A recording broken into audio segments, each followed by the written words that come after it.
I don't usually talk about that night, but sometimes when I can't sleep, I still hear it. That knock. We were four friends, just trying to save money on a road trip. Found this old motel just off the highway, one of those cheap places with neon lights that flicker more than they glow. The guy at the front desk looked like he hadn't blinked in years. He gave us the key to room 408, but just before we left, he said, "Stay away from room 409. It's not for guests." We laughed it off, thought it was some weird local thing. But that warning, it stuck in my head. The room smelled like damp carpet and cigarettes. Everything felt too quiet. Even the air was still. Around 2:30 a.m. I woke up, couldn't breathe properly. The air was heavy, like the room didn't want me there. I heard footsteps, slow, dragging ones, right outside our door.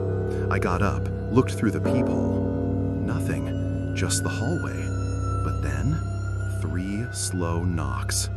Not on our door, on the wall that separated us from room 409. I told myself I was imagining things, but I couldn't stop staring at that door across the hall.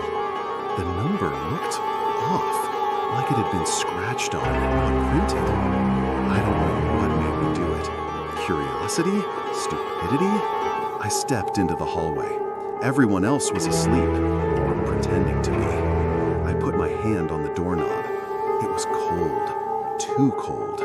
I turned it. The door wasn't locked. The room was dark, empty, except for one chair in the middle, facing the wall. On that wall, something was scratched in deep red.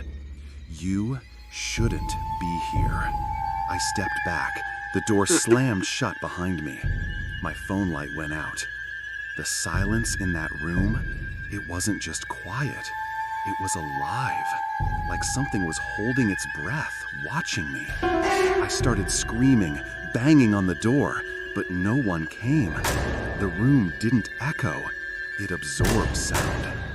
I don't remember how I got out, just that I woke up the next morning in our original room.